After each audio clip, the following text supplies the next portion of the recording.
వెంకటేశ్వర్లు గారు, మరి మొత్తంగా చెప్పండి. చూసుకుంటే 5 రాష్ట్రాల్లో కూడా ఇప్పటికే ఎన్నికల కౌంటింగ్ అయితే మొదలైంది. మరి ముందు నుంచి చెప్తున్నట్టుగా కూడా ఇటు పశ్చిమ బెంగాల్లో మొదటి నుంచి కూడా మోదీ చెప్తున్నట్టుగా ఖచ్చితంగా బెంగాల్లో బీజేపీ జెండా ఎగరవేస్తాం, బీజేపీదే విజయం అంటూ చెప్పుకొస్తున్నారు. మీరేమంటారు? మీకు అదేవిధంగా వీక్షకులకు చర్చలో పాల్గొంటున్న పెద్దలందరికీ నమస్కారం. అంటే ఈ 5 రాష్ట్రాల అసెంబ్లీ ఎన్నికలలో, శాసనసభ ఎన్నికల్లో స్థానిక విషయాలు, జాతీయ విషయాలు, తర్వాత బార్డర్ లో ఉన్నటువంటి అస్సాం కానీ, తర్వాత ఉమ్, పశ్చిమ బెంగాల్ కానీ, ఈ వలసల మీద మిగతా అన్ని విషయాల మీద చర్చ జరిగింది. ప్రచారం కూడా జరిగింది.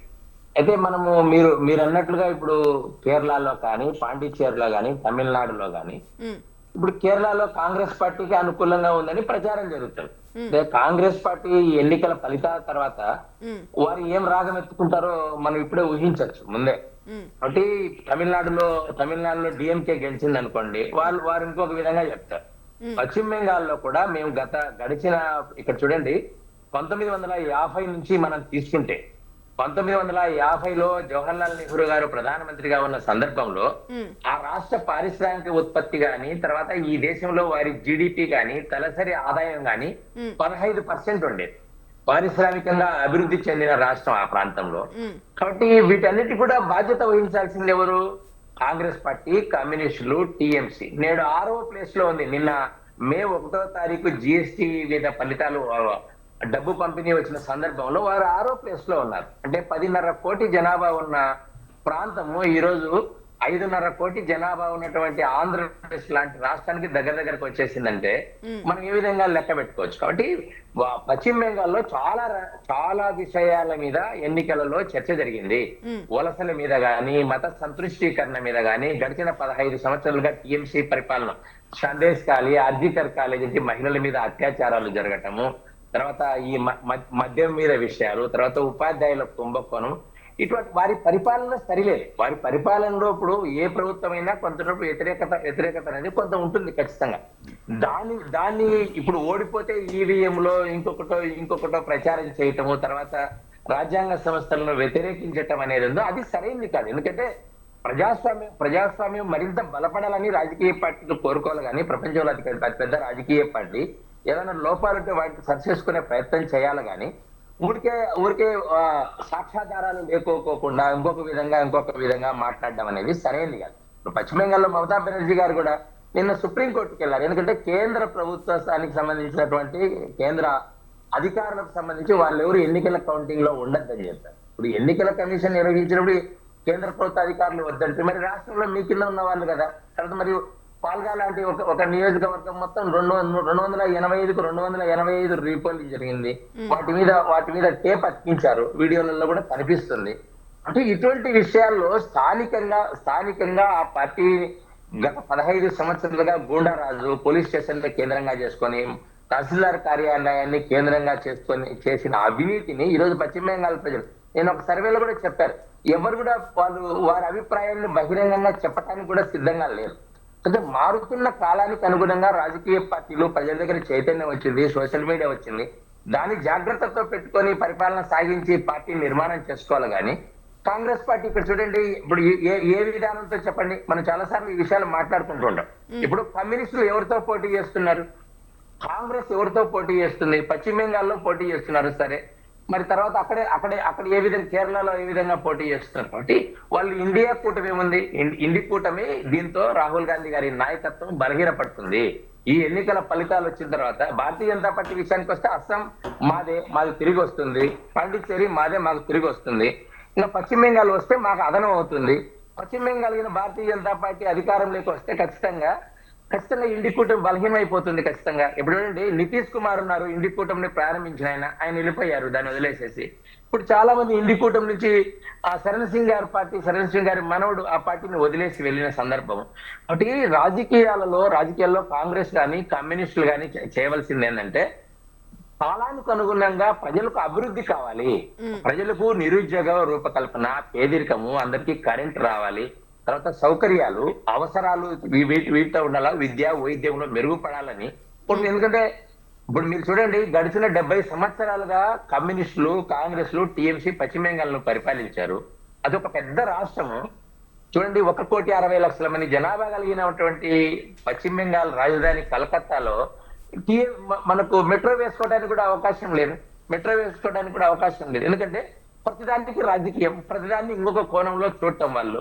ఎన్నికలు అయిపోయిన తర్వాత ఏ పార్టీ అయినా అధికారంలో ఉంటే ఆ పార్టీకి అభివృద్ధి చేయాలని కొంత ఉంటుంది. ఖచ్చితంగా చేయాలన్నప్పుడు ఇప్పుడు భారతీయ జనతా పార్టీ మాత్రమే సోనార్ బంగారు బెంగాల్ తయారు చేయగలిగి డబుల్ ఇంజన్ సర్కార్ వస్తే చేయగలిగిన పార్టీ, అవకాశాలు ఉన్న పార్టీ భారతీయ జనతా పార్టీ. నరేంద్ర మోడీ గారి నేతృత్వం కానీ, ఈరోజు సువేంద్ర అధికారి గారి నేతృత్వంలో కానీ మనకు మీకు చిన్న ఉదాహరణ చెప్తారు. మీరు 2021లో సువేంద్ర అధికారి గారు నందిగ్రామ్ నియోజకవర్గంలో మమతా బెనర్జీ గారిని ఓడించారు.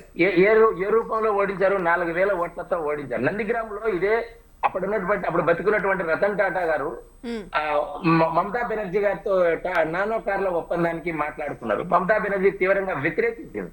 తర్వాత ఇదే మమతా బెనర్జీ గారు రతన్ టాటా గారి కంపెనీ పంపినటువంటి డీడీ ఏదంటే ఎన్నికల ఖర్చుల కోసం వారి సహాయం, వారి నుంచి నిధులు పంపినప్పుడు తిరస్కరించారు. ఇవంతా పారిశ్రామికంగా చక్కటి వాతావరణం లేదు. ఎందుకంటే పారిశ్రామికంగా కమ్యూనిస్టులు 30 సంవత్సరాల నుండి ఆ ప్రాంతంలో భూ పంపిణీల విషయంలో గానీ, తర్వాత పారిశ్రామికంగా అభివృద్ధి విషయంలో గానీ, ఈరోజు ఏం చెప్తారు? నక్సల్బరీ ఉద్యమం ఆ ప్రాంతంలోనే పుట్టింది. ఈ రోజు ఏ రోజైతే నక్సల్బరీ గ్రామంలో అభివృద్ధి చెంది విగ్రహాలు ఎవరైతే పెట్టాడో ఆ ప్రాంతంలో ఈరోజు Bharatiya Janata party booth committee వేయగలిగింది. బిఎల్ఏ ఉన్నారు, బూత్ లెవెల్ ఏజెంట్లు ఉన్నారు. అంటే ఇటువంటి అన్నింటినీ కూడా ఊరికే తప్పుబడుతూ వారి యొక్క సిద్ధాంతం కాలం చెల్లింది. ఈ రోజు కాలం ఏంది? సబ్కా సాత్ సబ్కా వికాస్, వికసిత భారత్. అంటే ఈ లక్ష్యంతో పనిచేయాలన్న సోయే మర్చిపోయి కాంగ్రెస్ పార్టీ కానీ మిగతా పక్షాలు కూడా ఎన్నికల కమిషన్ ఈవీఎంలను ఎక్కడో ఏది జరిగింది దాన్ని ఏదో భూతత్వంలో పెట్టారు. ఇప్పుడు కొన్ని నియోజకవర్గాల్లో చెప్తున్నారు గడిచిన ఎన్నికల్లో 50,000 మెజారిటీ వచ్చింటే 4 బూతులలో ఈవీఎంలు సరిగా పనిచేయలేదని చెప్తున్నారు. 50,000 మెజారిటీ వస్తే 50 పోలింగ్ బూతులలో విషయం అది. 4 పోలింగ్ బూతులలో ఎట్లా అవుతుంది? తర్వాత వారి ఓటమిది. కానీ తర్వాత ప్రజలు ఏం కోరుకుంటున్నారు, మనం ఏం చేయాలి, ఆ సోదే లేదు కాంగ్రెస్ పార్టీ కానీ మిగతా పార్టీలకు కూడా. అటు వారు మారవలసిన ఉంది, మార్పు వారి నుంచి రావాల్సి ఉంది. ఖచ్చితంగా ఈ దేశంలో భారతీయ జనతా పార్టీ 12 సంవత్సరాలుగా అధికారంలో ఉంది. ఏదైనా పరిపాలనలో మేము చేసే విషయాలను ఏదైనా పొరపాటు ఉంటే ఖచ్చితంగా ఎత్తి చూపాలా. వాటిని చూపకోకుండా ఈ దేశ ప్రజాస్వామ్యాన్ని అగౌరవపరిచే విధంగా, రాజ్యాంగానికి వ్యతిరేకంగా ప్రతి విషయాన్ని వ్యతిరేకిస్తూ మాట్లాడుతున్నారు చూడండి. వాటిని భారతీయ జనతా పార్టీ తీవ్రంగా వ్యతిరేకిస్తుంది. మా మీద కోపం ఉండొచ్చు, మేమేం కాదన్నాం, భారతీయ జనతా పార్టీ మీద కోపం ఉంటే తప్పేం లేదు. మేము దాన్ని ఏ విధంగానూ, ప్రజల మీద కోపం ఎందుకు? ప్రజలకు ఏమి ఇచ్చినా కూడా చివరికి రిజర్వేషన్ ఇస్తామన్నా వద్దని చెప్తారు, ఏది చేయాలన్నా మహిళా రిజర్వేషన్ బిల్లు పెట్టినా వ్యతిరేకిస్తారు. ప్రతిదాన్ని భారతీయ జనతా పార్టీ ప్రభుత్వం ఏం చేసినా కూడా అది బీజేపీ ప్రభుత్వంగానో ఇంకొకరి మీద విమర్శ చేశారు. చివరికి ఆపరేషన్ సింధూర్ లాంటి వ్యవహారాన్ని కూడా తప్పుపట్టే పరిస్థితి. ఈరోజు అమెరికాలో ఏ విధంగా తప్పుపడుతున్నారు? ఏం లేదు, వారు $1 ట్రిలియన్ ఖర్చు పెట్టారు కదా. ఈరోజు ట్రంప్ కు మద్దతు తెలుపుతున్నటువంటి ప్రతిపక్షాలు మిగతా ఇజ్రాయిల్లో కానీ మన దేశంలో వస్తే మీరు ఎన్ని విమానాలు కోల్పోయాయి, మీదేం జరిగింది అని క్వశ్చన్ వేసే పరిస్థితి. ఇది ప్రతిపక్షాలు మానుకోవాలి. దేశ విషయాలకు వచ్చినప్పుడు సమిష్టిగా ఉండాలి. కాంగ్రెస్ మరింత బాధ్యతగా చేయవలసిన అవసరం ఉంది. ఎందుకంటే అతి పెద్ద రాజకీయ పార్టీ, ఇంతకు ముందు తర్వాత చాలా సంవత్సరాలు ఈ దేశాన్ని పరిపాలించింది, స్వాతంత్రం తెచ్చామని చెప్పుకుంటుంది. అటువంటి పార్టీ ఈ దేశంలో అభివృద్ధి విషయంలో మీరు ఇది చేయండి అని భారతీయ జనతా పార్టీని ఒత్తిడి చేయాలి. కానీ ఆ విషయం చేయడమే లేదు. ఈరోజు కాంగ్రెస్ పార్టీ చెప్పిన విషయాలన్నింటి కూడా భారతీయ జనతా పార్టీ చేస్తా ఉంది. మీకు అస్సాంలో ఇక్కడ వాళ్ళు లేని ఆరోపణలు, అంటే ఆధారానికి నిలవని పవన్ కేరా లాంటి వ్యక్తి ఈరోజు 3 పాస్పోర్ట్లు ఉన్నాయి, ఏమంత విశ్వాసం కానీ చెప్తారు. కాబట్టి ఇటువంటి విషయాలన్నీ కోర్టులో కూడా తేలిపోతున్నాయి. ప్రతిపక్షాలు కొంత వారిలో మార్పు రావాల్సిన అవసరం ఉందని భారతీయ జనతా పార్టీ కోరుకుంటుంది. రైట్.